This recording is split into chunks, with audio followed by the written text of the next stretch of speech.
This is the Rebel Author Podcast, where we talk about books, business, and occasionally bad words.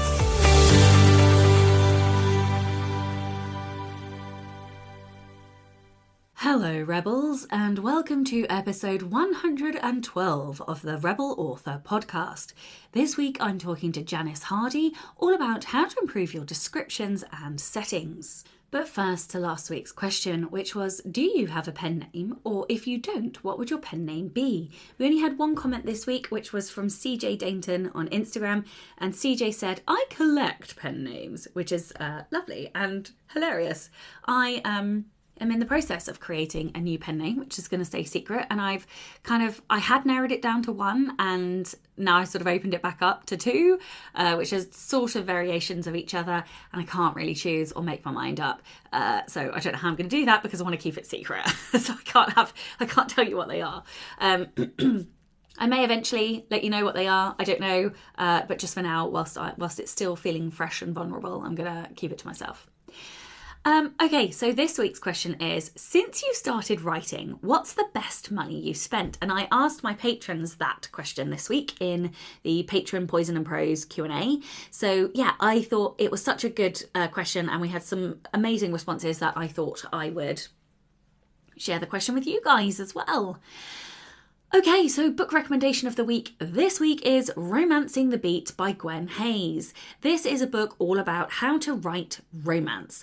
It is very short and it has kind of the key beats, story structure beats, points that you have to hit when writing a romance book. I thought it was fantastic, very short, simple, to the point. Sorry about that, I had a phone call. Right as I was speaking, and it was amazing because it was Waterstones calling me back telling me that they had found a book that I was trying to get a hold of, which is fantastic because I had not been able to get it and my pre-order had not been fulfilled, so they're keeping it aside. And this is what happens when you make friends with bookstores. Okay, so yes, Romancing the Beat, it is fantastic. Also a shout out to Jeff Adams from the Big Gay Fiction podcast. Jeff very kindly sent me a Scrivener file template that has the beats, the romance beats laid out in it, which I found very useful. So yes, thank you very much to Jeff. And I will, of course, leave links in the show notes to all of that. Okay, so not huge amounts from me this week. Don't forget that Story Bundle, I am in the Story Bundle with amazing authors, and the bundle is, I think, 16 books, all about, they're all non-fiction, all about writing craft, publishing, marketing, content creation, email marketing, all of that good stuff. It is a bargain price. It's a pay what you like price. So go and check it out at storybundle.com/nano. I'm in there with authors like Monica Leonel, Kevin J. Anderson, Mark Lefebvre and Joanna Penn, Craig Martell. So yes, a stack of authors with amazing books. Please do go and check it out. It is limited time only. It will end, I believe, at the very beginning of December. So make sure you go and check that out. The only other thing to say is that I am participating in a Black Friday deal. Check my website and the show notes. I just haven't checked the calendar, so I'm not quite sure the date when this will go out and when it will go live. But keep listening. Either this week in the show notes, check the show notes, or next week there will be a whopping Black Friday deal. So make sure you have a look for that. In terms of what I've been working on, I more or less have cleared the decks and done nothing other than work on trade this week. I've had a monster week. It is, in 3 days, I've edited 23,500 words and written 6,000 words, which is probably nothing to some people, but to me that is an awful lot. That's, across the month, this month, in 10 days, I've edited and written the same as I did across the whole of last month. So it just goes to show me how much I'm capable of when I don't have a stack of other things on my plate. That said, I don't know if you can hear, but I am not 100%. I'm a little bit, my voice sort of waxes and wanes in and out. 1 minute it's fine, and the next minute I'm coughing and it's very crackled and hoarse. But yes, okay, so I am going to get Trey done this month. I am going to get it done. Now, I wouldn't normally send it back out for a critique read, but I am going to send it back to my critique partner this time, just because I have added on quite a bit at the end, and because I'm finishing the series out now, I do feel like it needs to have another check, another proof, but I am kind of saying to my critique partners, my fingers are clicking, that I only want them to pick up stuff that is really crucial, that needs changing, because I need it to be done. I need to work on other stuff. I have got other things that I want to be working on, so I'm ready to let it go, no matter the state that it's in. And of course, like, the amount of pride that I will have just from getting through it, the book that I literally thought I would never be able to finish, is huge. And then the freedom to be able to work on these new genres that I want to work on as well is very exciting. So yes, I had quite a monstrous week this week in terms of output. And today is actually Thursday, the 11th of November. Normally I record on Fridays, but I'm recording on Thursday today to kind of get all of my freelance and podcasting done today, so that I've cleared up tomorrow to work on writing again tomorrow. I'm trying to think of what else. I think because I am literally purely working on Trey, I don't have a huge amount to update you with, really. So I think I'll just leave it there, and we'll crack on. Okay, so we have a quite a long rebellion this week.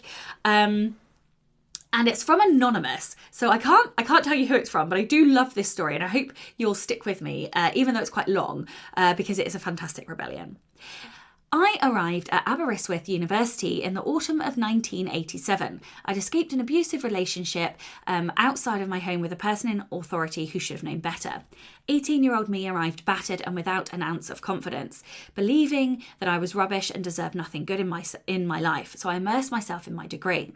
Fast forward a few years and I was in what proved to be the most messed up relationship. He liked me fat and frumpy, making anything else unpleasant and fraught with conflict. It became easier to comply and sink into takeaway food and fat pants to avoid the suspicion and arguments. Until a younger student caught my eye across a crowded university library. He smiled at me, but I looked away, cheeks flushing. Of course, I assumed he'd spotted the imaginary ketchup on my shirt or coal smut on my nose. But when I looked back, he peeked again, and we connected in some strange spiritual way. I remained in my hideous relationship, but only because we were in a flat together. But I rebelled, quietly, religiously, and without guilt. I kept the fat pants, but I stopped eating the crap and lost weight. Piece by painstaking piece, I sorted out my life undetected. I noticed the boy in the library many times after that, and we became nodding acquaintances. His significance never progressed beyond making me realise that I was seen and worthy of a smile, which didn't contain sarcasm or pity. One day, the boyfriend and I climbed a hill. We sunned ourselves on a rocky ledge with only the ocean in view. Craving an all-over tan, I whipped off everything but my knickers and stretched out on our ledge. Boyfriend went purple with rage. He tried everything from humiliation to ridicule, but I turned up my music and ignored him. The svelte body I'd secretly honed was kissed by the sun as I relaxed, and he tried to put me in shade behind his newspaper.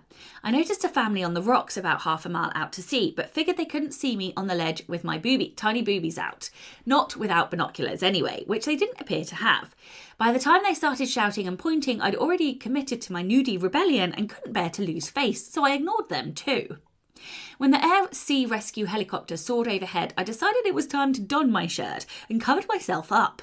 Boyfriend didn't speak to me on the long walk back into town, but my disobedience had given me courage. I realised I no longer cared, and anyway, I felt the sunburn prickling against my shirt and knew I had tanned boobs. We arrived on the promenade to find a crowd gathered. The helicopter, which had landed on the rocks below our ledge, had delivered a crumpled, wailing male into the belly of a waiting ambulance. A man rushed over to me, wife and 2 children in tow, the family from the rocks. "Did you see that?" the father demanded. Boyfriend and I shook our heads. "See what?"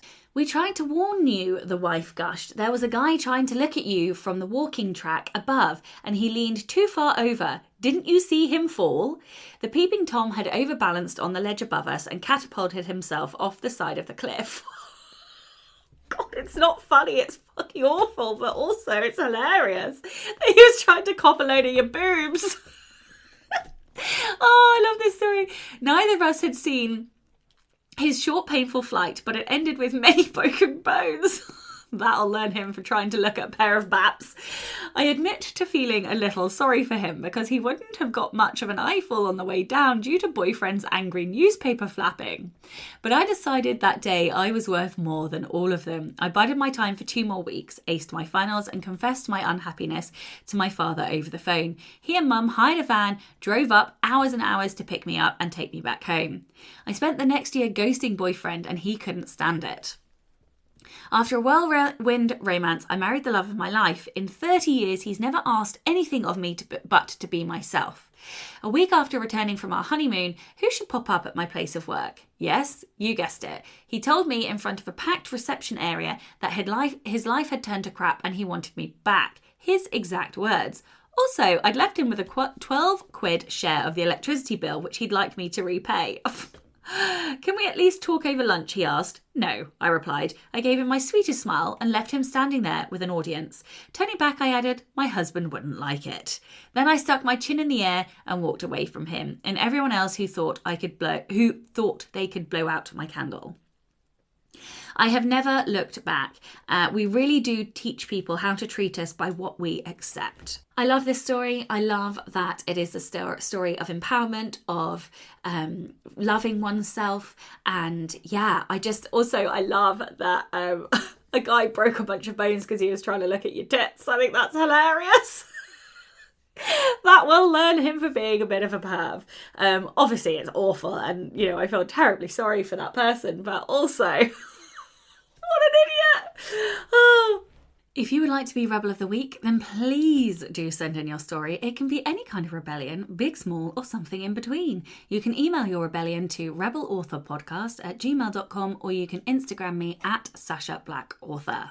Okay, so thank you so much to Hunter Kerris, who is a new patron. Welcome. Hopefully your Slack links have been sent to you and you can join us in our Slack community.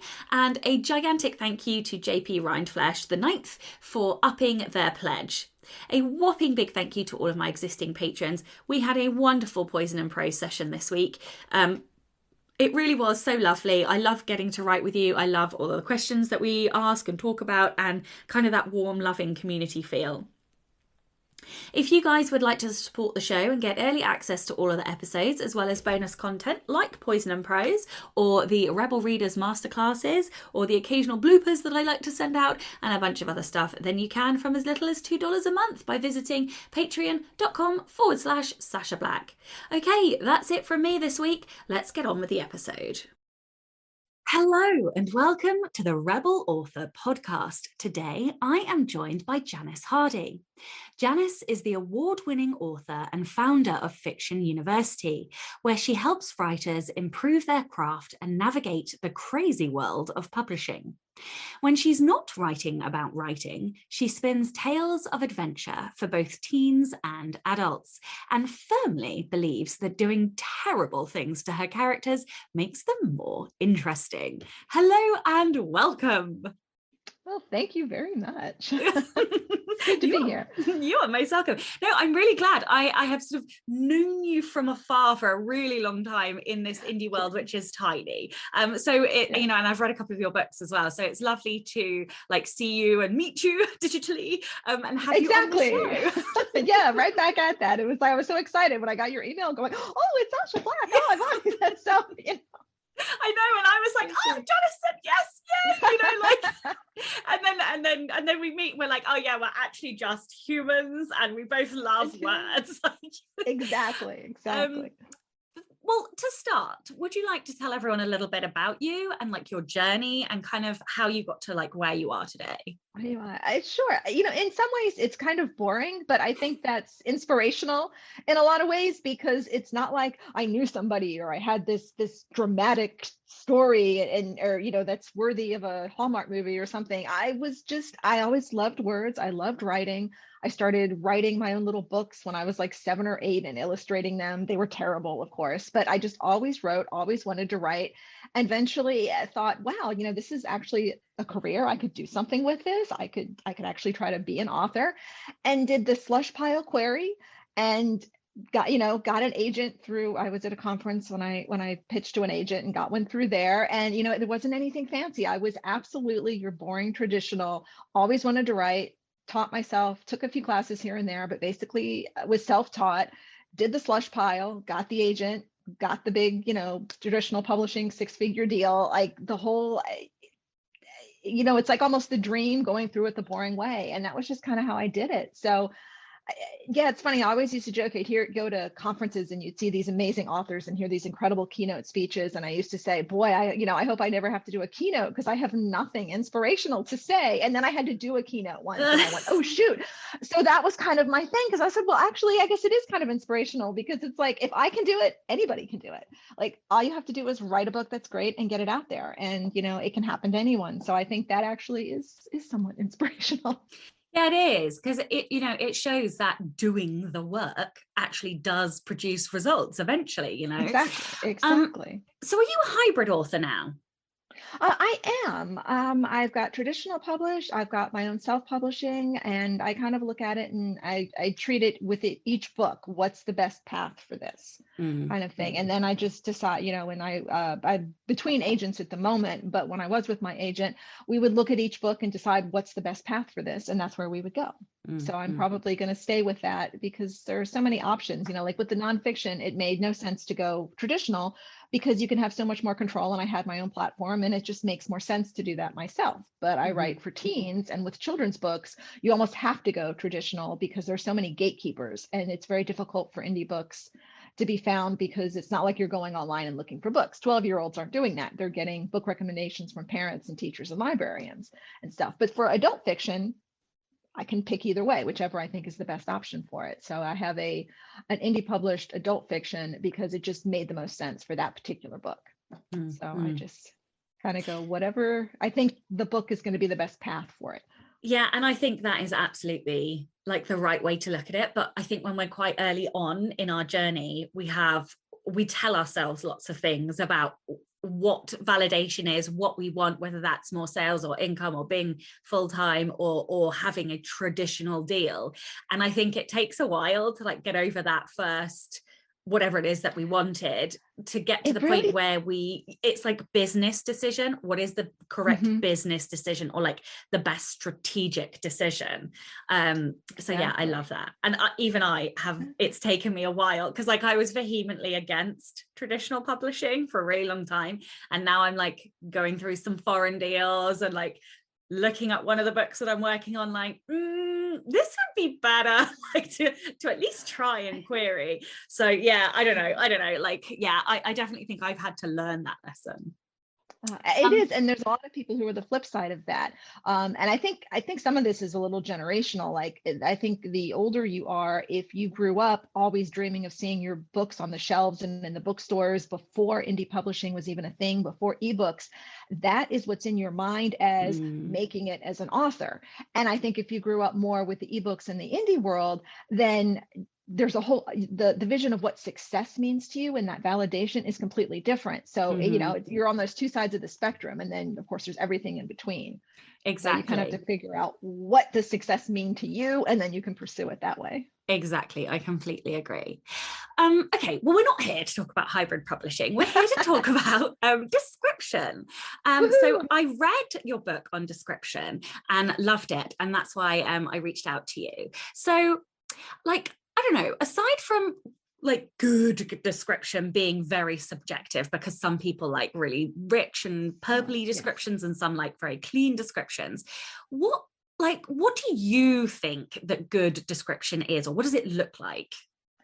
In a nutshell, I think it's anything that's going to help readers visualize the novel and enable them to immerse themselves in the characters and the world. Which is one of those very general outfits, kind of statements. But I think a lot of good description comes from character. And even depending on where your narrator is and what your point of view is, because that plays a huge role, as you were saying, because it is subjective and something to take care of. But you don't want to just describe what's in the room or something that's so general that what you see in your head isn't necessarily what your readers are going to see in their head. I was at a conference years ago, or a book festival, I heard Kathleen Dewey speak, and she said something that has always stuck with me. She says, describe what readers won't assume. which I thought was a Ah. great way to do that, because everybody knows what a sunset looks like. Everybody knows what mountains look like, like, so if you're going to spend a lot of detail describing them, why are you wasting those words describing that? So if you're going to describe clouds, you're going to describe a sunset, then it should be more than just describing what something looks like, because readers know that. So if you're doing it, is that sunset, is it going to reflect character? Or are you going to be able to know something about the world or the character or the situation by doing that? Scott Westerfield has a fabulous opening line for his book Uglies, where it says the sky was the color of cat vomit. Now, that is such a fabulous description because it tells you so much. You get a sense of what the color is, and you also have a huge sense of what the narrator's personality is like, because somebody who describes a sky as cat vomit has a very particular attitude, so I loved that. So yes, a good description does that. It lets readers know more about just what's physically there or what something physically looks like. Yeah, I love that quote about describing things that readers won't assume. I think that is so true, and we can be so wasteful with words if we're not careful and if we don't adhere to that. So yeah, I love that. What do you think are like some of the most common mistakes that writers make when trying to create good description? Describing everything that they see or everything that's in the room is one. Years ago, anybody who's ever played like a pen and paper roll top RPG kind of game, if you were reading the modules or the pre-created adventures, you get to the point where it's like, and now the box text, and then your game master would read a box of description about the room or the dungeon or wherever you were in. And that's kind of like, I see that with novels that have bad description, because it's like, now we're going to get to a point where we're going to describe something and it's completely irrelevant to the actual story. It's just, this is what things look like. It's almost like setting in a script or something. That's a big mistake that I see. I see with not letting the characters inform what they see, kind of just doing that external, not being really internal. If a character is seeing something, they should be describing it for a reason. It's not just that it's there. Trying to describe every little tiny thing in a scene. You don't need to do everything. Usually that's too much. It's like if you have something pictured in your head that you know exactly and you're trying to describe it exactly as you see it, it usually comes across being more confusing because you're describing details that you know in your head, but there's no context for it on the page. Info dumps are another big one. You see a lot of info dumps and backstory, and point of view characters that are too self-aware about what they look like. Those are probably the biggies. And just taking maybe the last two, because I think that those two are questions that I hear a lot. One, how can you spot and thus get rid of information dumps? And two, on the point of view characters and self-awareness with what they look like, how can you effectively describe a character's appearance, like in particular for first person, but yeah. That's the tough one. Well, with info dumps, for spotting them, anytime you're reading through and you find a large dump of information that is clearly for the reader's benefit, not for the character's benefit, that is a red flag for an info dump. And you can also think, is this something the character would logically think at that point in time, at that moment in the scene? If the answer is yes, then you can kind of keep it, because info dumps aren't necessarily bad. Sacrilege, I know, but they're not necessarily bad. It's just how they're used. So if you have to info dump, especially if you're doing like a science fiction or fantasy or even historical or something, or technical information where it's stuff that readers absolutely do need to know, make it relevant to the scene, and also keep it in the character's voice.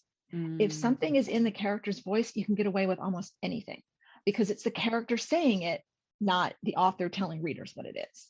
Yeah, I love that. I really, really love that character voice. And that's like sort of got me thinking about how I can be clever with information.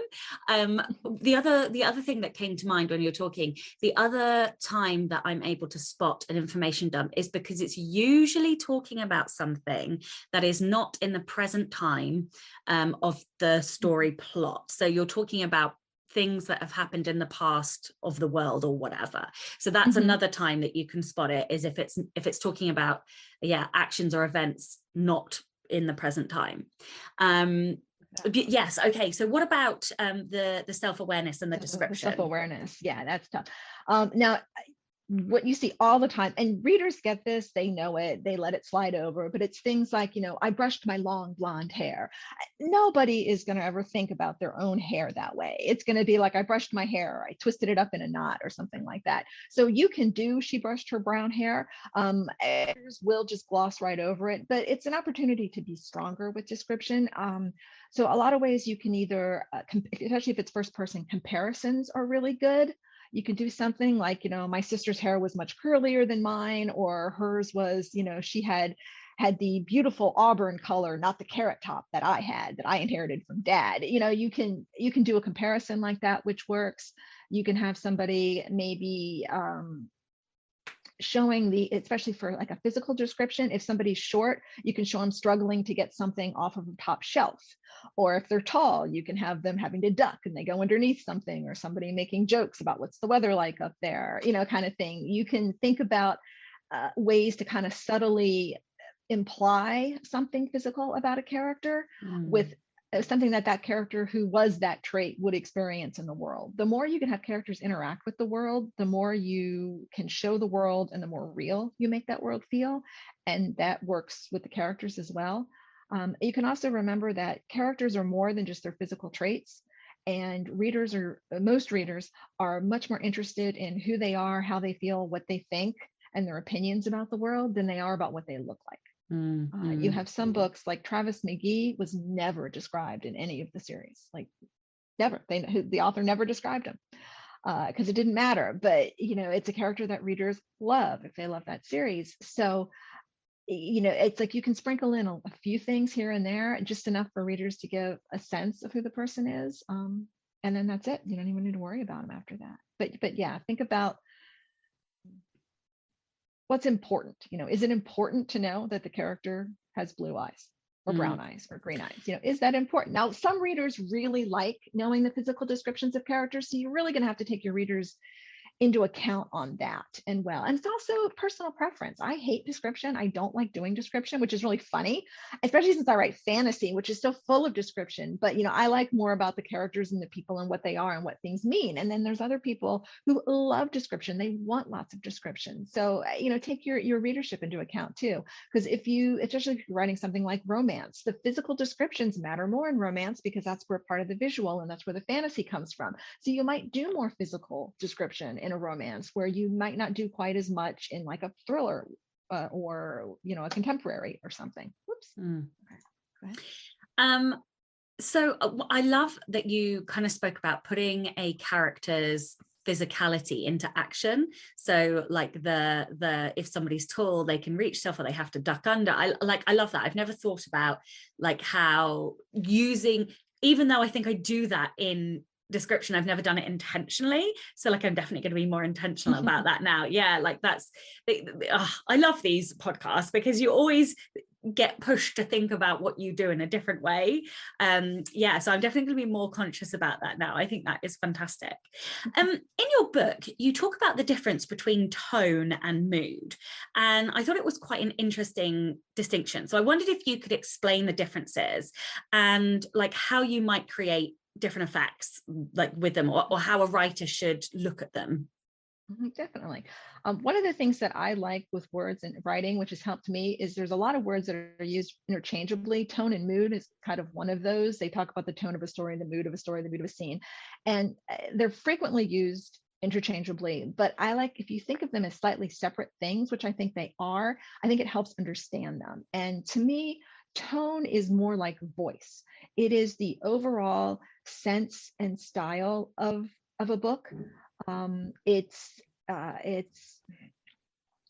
kind of very relevant to like the genre or the emotional layers of the book, where mood is something that is created specifically in an individual scene to evoke a particular emotion from the reader, kind of thing. And one of my favorite tone examples is the movie Pirates of the Caribbean, where Jack Sparrow was up and he's up on that mast and the flags are flapping around, and then he comes in, and as he gets to the dock, the boat has sunk and he steps off onto the dock. Like in the beginning, it's this dramatic pirate in the sunset, and by the time he gets there, it's definitely lighthearted and humorous and playing off, and they're telling the movie viewers right away, don't take this movie too seriously. This is going to be lighthearted and fun. And that is setting the tone for the entire movie, because you're being lighthearted, you're being fun. So if you're having a tone in a novel, if it's a lighthearted novel, your voice, your narrative style, people are going to be more lighthearted. They're going to make more quips. They're going to make jokes. Even if things are serious, they're going to approach serious in more of a lighthearted way.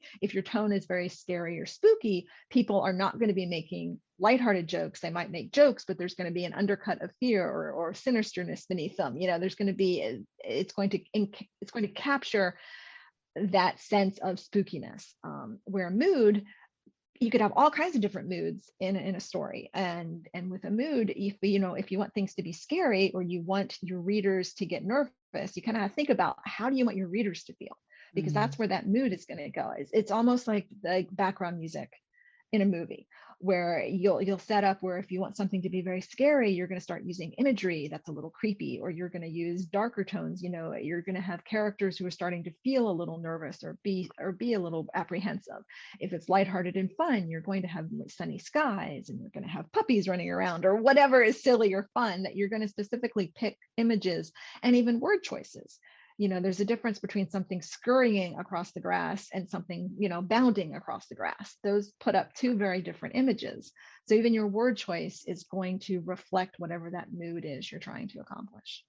I love that. So mood is very changeable across the length of a novel, and tone is more consistent, essentially. Yeah. So I kind of think like tone is like voice, and mood is like imagery or details or individual emotion, feeling. Tone, mood is emotion. Mood is emotion. Okay. Can you talk about how a character's personality should impact the description you read or see in prose? This one's definitely subjective to what your point of view style and where your narrator is, because an omniscient narrator is going to be very different from a first person narrator. But in general, if the character is describing something or they're looking at their world, they have an entire lifetime of world experience to judge whatever it is that they're looking at. Somebody who grew up on a small rural area is going to look at a big city very, very differently, just like they're going to look at a rural thing very, very differently. I mean, you look at people who grew up on farms and slaughtered animals, have a very particular view and won't get all that sad or have no issue with an animal being killed. But somebody who grew up in a city who's an animal activist is going to have a huge opinion about animals being injured. And those are two very, very different backgrounds, and how they describe animals and how they interact with animals will be very, very different. So that's kind of one example. And so I think that if you think about who your character is, where they come from, and how they're seeing the world, it's going to help you figure out what details to describe. I always say, if you're running for your life, you're not going to stop to notice what the drapes look like, unless you're trying to judge whether or not those drapes are strong enough to hold you shimmying out the back window. Then you might notice, oh, well, that's lace, that's going to break, I need the brocade. Then you might look at it that way. But yeah, like whatever's relevant to the character at that moment, if they're noticing something, why are they noticing it? What is their opinion about it? What is their judgment about it? And this can actually help you flesh out the world more too, because you'll know what the attitudes of the world are, what the rules of the world are, especially fantasy or science fiction, by how a character feels about it, how a character feels about another person, how they feel about what they're looking at. They're not going to describe things that are irrelevant to them. They're only going to describe things that matter to them, especially in that particular scene. And that can help you figure out what to describe and what not to describe. Yeah, I love that. I just read Way of the Argosy by Sebastian de Castell. He wrote the Spellslinger series. I don't know if you know it. Oh, okay. And what I loved about his main character is how voicey the character was, and that she would use these asides to describe things, but she would only tell you half the story, and then she'd realize she was doing an aside and go back to the main. And I just loved it, and it was such this wonder. I'd never seen that in a story, like the way, I mean, J. Christoph sort of uses footnotes in that kind of narrator type authorial kind of way, but yeah, I really love when we get to see what's important to a character and they tell you in their particular voice as well. So yeah, I love that. How can you capitalize on settings better in your descriptions? Settings, I think, are one of those things, especially for newer writers. It's missed opportunities, because if you're choosing a setting for your story, why are you choosing that setting? If you could choose it anywhere, if you could set your book in any place and it doesn't change anything about your story, you're missing something. You know, it's like try to imagine Gone with the Wind set someplace else. I mean, the setting informed and colored everything about it. So like there's going to be inherent conflicts in your setting. There's going to be things that are going to make it's harder for your characters to accomplish their goals. It's going to change their emotions and how they feel about things. It's going to color their opinions about their world. You know, it's like if you're growing up in a dystopian world, what you know about the world, how you feel about the world is going to be formed by that world. So like having somebody with these incredibly modern our world sensibilities isn't really going to exist in a world that has never been in our modern world, you know, so it can kind of feel like a disconnect. It's like people are going to feel about their world based on the world that they live in. So I think when you're writing settings, think about places. What can make, you know, if you have a goal or a scene for your character, like what's the best scene for this? Think about emotionally what your character is going to be. Do you want your character off balance for the scene? Do you want them to make a mistake? Well, put them someplace that makes them uncomfortable, because the setting is going to help push them into an area that will make them uncomfortable and maybe push their buttons. You know, if you want them to feel confident, if they need to be strong, maybe put them someplace that makes them feel strong. You know, make them someplace that makes them feel comfortable. You know, that's ways that you can use the setting. Yeah. One of my biggest issues when I'm writing is I get 70% of the way through a novel and then I'm like, fuck, and I realize that I have to shift the location of the opening scene. Never does the scene change. It's exactly the same scene, but the bloody location has to change. and all of a sudden, like the whole novel makes sense as soon as I like change the location. Literally, this has happened like so many times I can't even begin to tell you. It drives me bananas. But yeah, and it's because setting plays such an important role. And yeah, so I love everything that you're saying. So emotion and descriptions. I think one of the mistakes a lot of newer writers make is that they tell a lot of emotion. But how can you make your emotions more descriptive and less telling? Okay. I think about, instead of saying somebody was sad or they felt sad or any of those things, think about the physical, emotional, and mental sensations that somebody who felt sad would feel. You know, are they crying?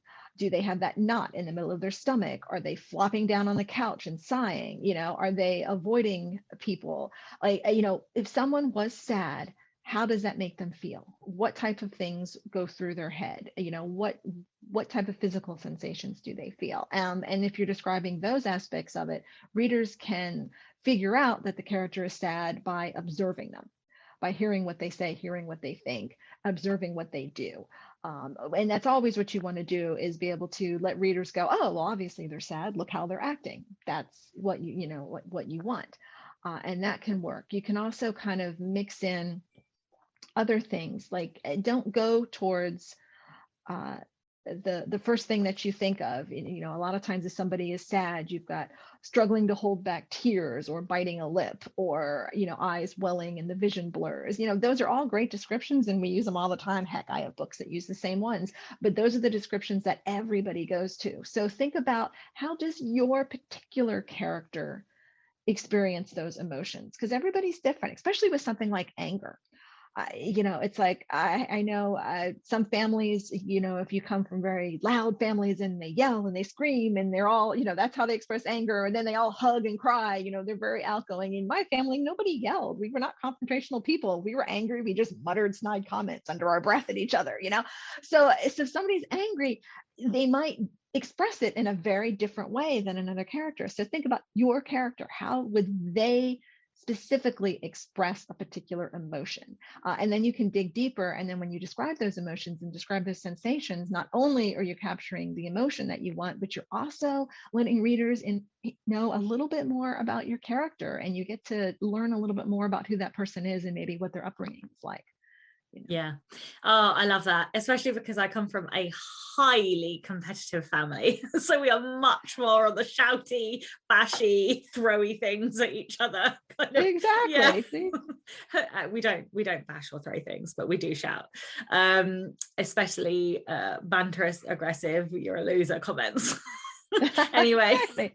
Trash talking is great. Exactly. Yeah. So that's a character. And Yeah. that's a great way, especially if you have a character who's like that, who maybe is running up against a character who's more like my family and doesn't say anything, and then they can have a huge disconnect because they can totally misinterpret what the other character is doing. And there's a whole way that you can bring up some more conflict and add more tension to your scenes just by having characters misread each other based on their emotional responses. Yeah, and I think the other moment that I really love in books is when an author has built this consistent character. So we know that, like, say if they came from your family, they would not react to things, or they would react, but like more by muttering and doing the snide comments. And then when something pushes them too far, they have an unexpected reaction. And I always think that is very humanizing, because like, if I'm shouting, like, that's fine. You need to worry when I get quiet.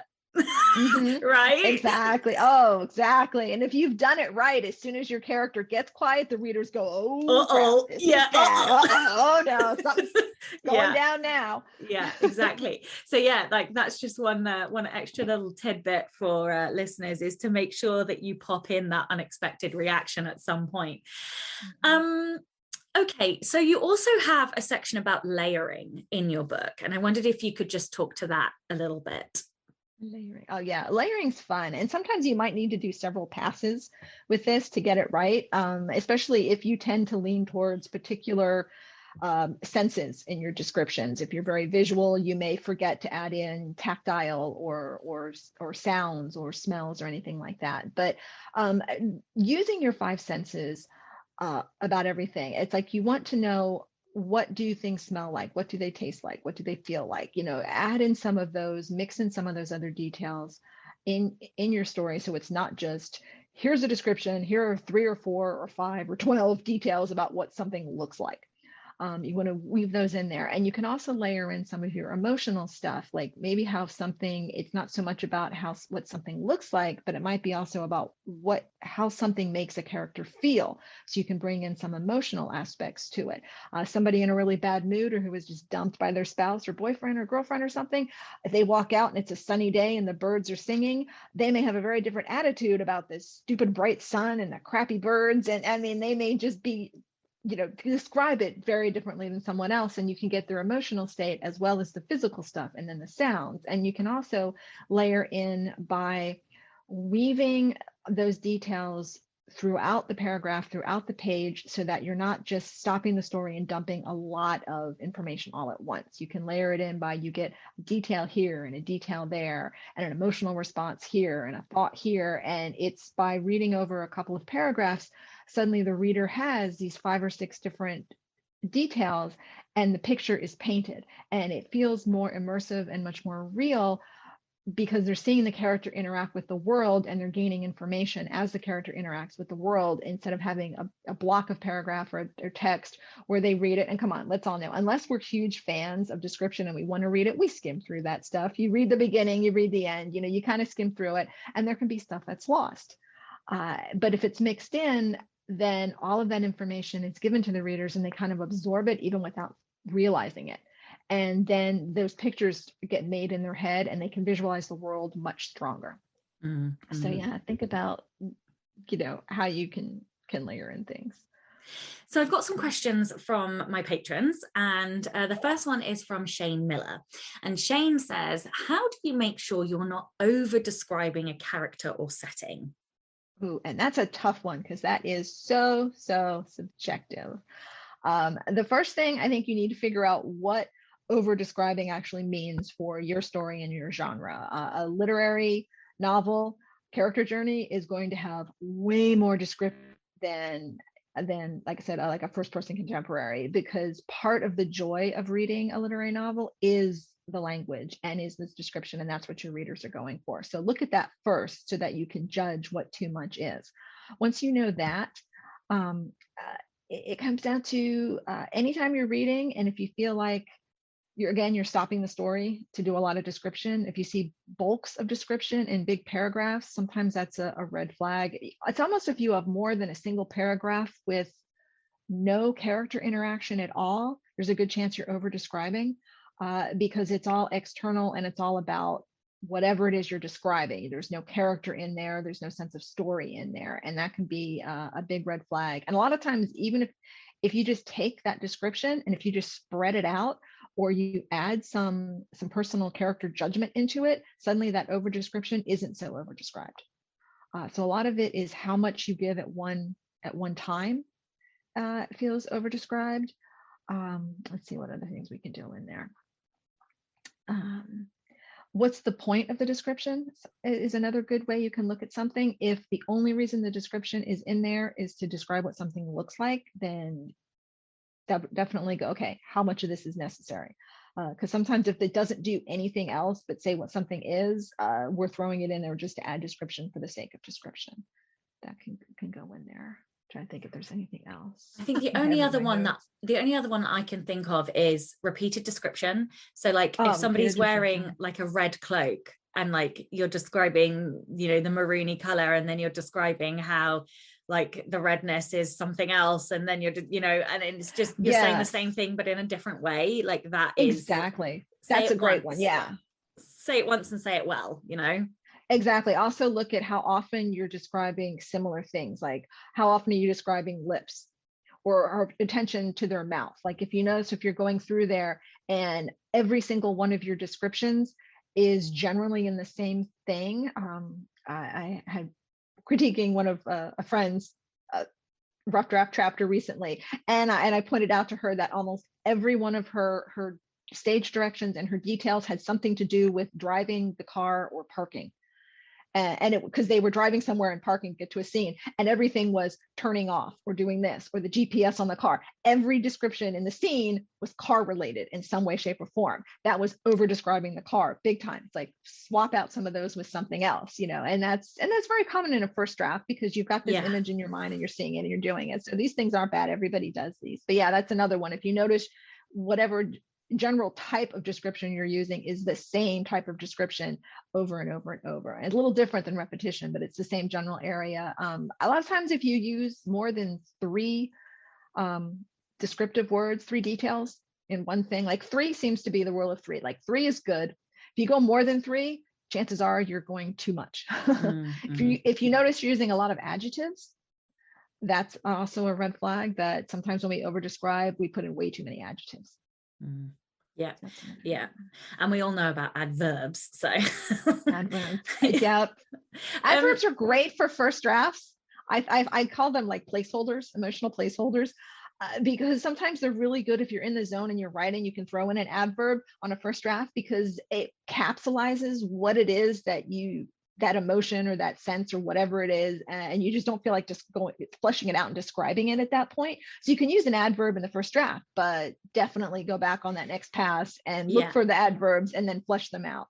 So yeah, I completely agree. I think there's only one voice or one type of character that I know of where you can overuse adverbs and get away with it, and it's that kind of arrogant, academic-y Terry Pratchett kind of humor, like because Terry Pratchett overuses adverbs, but it's for humor, and he uses them in a very particular way to create a particular voice. And I think that is the only type of character you can get away with it, but that's because it's intentional usage rather than accidentally using them because you just didn't pull them out. Oh, exactly. Yeah, I mean, you can do anything. It's not that adverbs in them of themselves is bad. They're perfectly acceptable words. It's just that they're frequently used as lazy writing. They're used instead of the author painting a picture, they're relying on the adverb so that the reader can paint the picture instead. Yeah, exactly.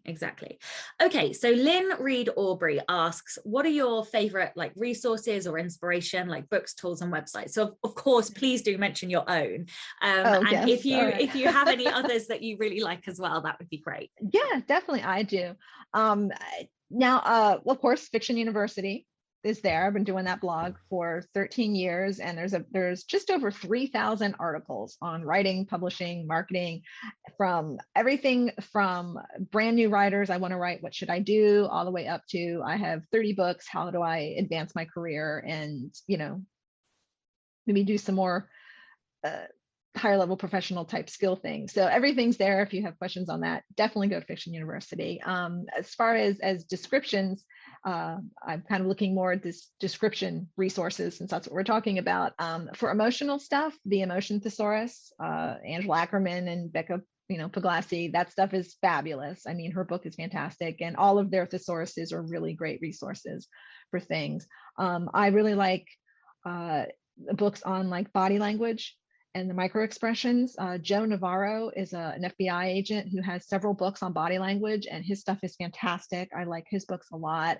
If you like the micro expressions, Paul Ekman has wonderful books on the micro expressions, which are really good just reading them, because it gives you different ways to describe, and it helps you figure out different things, because and also how you can put the correct layers of physical descriptions on things, because if somebody's angry or upset or something, for example, if somebody's unhappy, they might cross their arms or do something, and if they're crossing their arms, that means they're very defensive. Or if they're doing very defensive posture, they're probably not going to be staring at you, meeting your gaze, because that's a very aggressive thing. So it helps you kind of figure out, well, if someone's being defensive, what other aspects of that could you describe? Maybe they're narrowing their eyes, maybe they're looking away, and that helps you do 2 or 3 different details on how to describe somebody. So it makes it easier for readers to figure out how somebody is feeling, because they can see those very common body language and expressions, and everybody has those, they're universal. So that works out real well. I think another for like some descriptions, I like just Googling images. I was working on a YA novel last week, and I start off with like, portraits of 17-year-old girls kind of thing. And then I pick pictures, and I look for pictures and photos of characters that just jump out at me that look like whatever character I'm trying to form. And I do the same thing with scenes. I might look at, if I'm setting a world, I like to base them on real places. So a lot for my fantasy novels, or even other novels. When I was writing, I have a book set in San Francisco. So I was looking at pictures of San Francisco, and I'm finding places going, yes, that looks like where so-and-so would live, or that looks like the type of cafe I want for this scene. And then I have, I either do Pinterest boards, or I just copy them and I save them in OneNotes. But the Googles and the pictures, it's nice because it helps me kind of clarify what I'm visualizing. And then when I'm trying to think about things to describe, I can look at the pictures and go, oh, well, I didn't even think I could look about how the chairs are or how the fence around it is. And then I can look for things that aren't the most common just details that everybody uses in the book. Because when you pull in things that are a little different is when those scenes kind of come alive. Yeah. Those are probably my favorite resources. Amazing. I wrote down, so it was Joan Navarro, was it? Joe. J-O-E. Joe Navarro. Navarro. Oh, Navarro. Yeah. N-A-V-V-A-R-O. I'm not sure how many V's or R's, but that's close enough. And what was the other one on micro expressions? Paul Ekman. So E-K-M-A-N. Awesome. So the last patron question we've kind of covered already, and Judith Mortimer wanted to know the best way to describe your point of view character. But I think, we kind of covered that at the top of the show, as lovely segues do go. So this is the Rebel Author podcast. So tell everyone, you're laughing, and I know I am why. laughing. Everyone laughs with those. Tell everyone about a time you unleashed your inner rebel. And this is the hard part. I have been thinking about this since you sent me the questions, because I am so not a rebel. I think I'll say that. I think I'm a really like low key kind of rebel, because I've always done like my own thing. And I mean, I went to art school and I worked as an artist for a long time as I was doing my writing. And I've always kind of marked a little bit outside the norm and did a little bit different, and always wore strange things, and and I did a lot of that different things. But I was never an in-your-face confrontational rebel type person, because I'm not a confrontational person. So I couldn't come up with anything specific. So I don't think I've ever done anything super, super rebellious. But I think that I am that low-key rebel. I think that I don't do what everybody expects me to do, or I try not to conform to what they think I ought to conform. And I do what I want, makes me happy, even if it's not what other people think. So that's my I think that's a huge rebellion, because it takes an awful lot of courage to break away from expectations. Like, I think familial expectations, societal expectations can have a lot of like impetus. It can put a lot of pressure on us.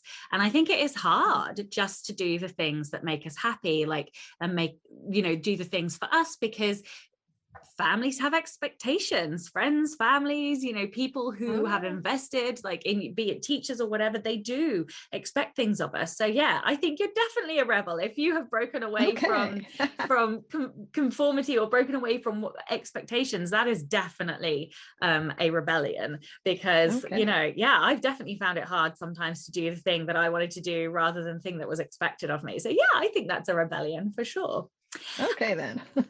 Okay, tell everyone where they can find out more about you, your books, and anything else you'd like to add. Okay, well, let's see. Fiction University is where you can definitely get me. That's all the writing information, and that has like all the stuff for my books. I also write the nonfiction books and plenty of writing, and you can, the books and the novels are all across, there are Amazon, Barnes and Noble, Kobo, and all the regular retailers wherever fine books are sold. You can find them paperbacks and ebooks. Fiction University, more about me. I do have janicehardy.com, which I keep trying to do the author website, but author websites are tough. It's like, what do I put on there? I can talk about writing on the blog, but like for me, people want to know my writing. They don't want to know about me. So there is some information on janicehardy.com, but it's not a website I really keep up on, but it does have all the basics. So you can find it there. And oh goodness, I don't even know what else to share at this point. I think that's wonderful. Thank you so much for your time today. And of course, thank you. Oh yeah. And of course, thank you so much to the show's listeners. And a giant thank you to the show's patrons. If you would like to get early access to all of the episodes, then you can do so by visiting patreon.com/Sasha Black. I'm Sasha Black. You were listening to Janice Hardy, and this was the Rebel Author Podcast. Next week, I am joined by Julia Rozdebuchko from Miblat, and we talk all about cover design for indie authors. Don't forget to tune in and subscribe on your podcatcher. And when you have a moment, please leave a review.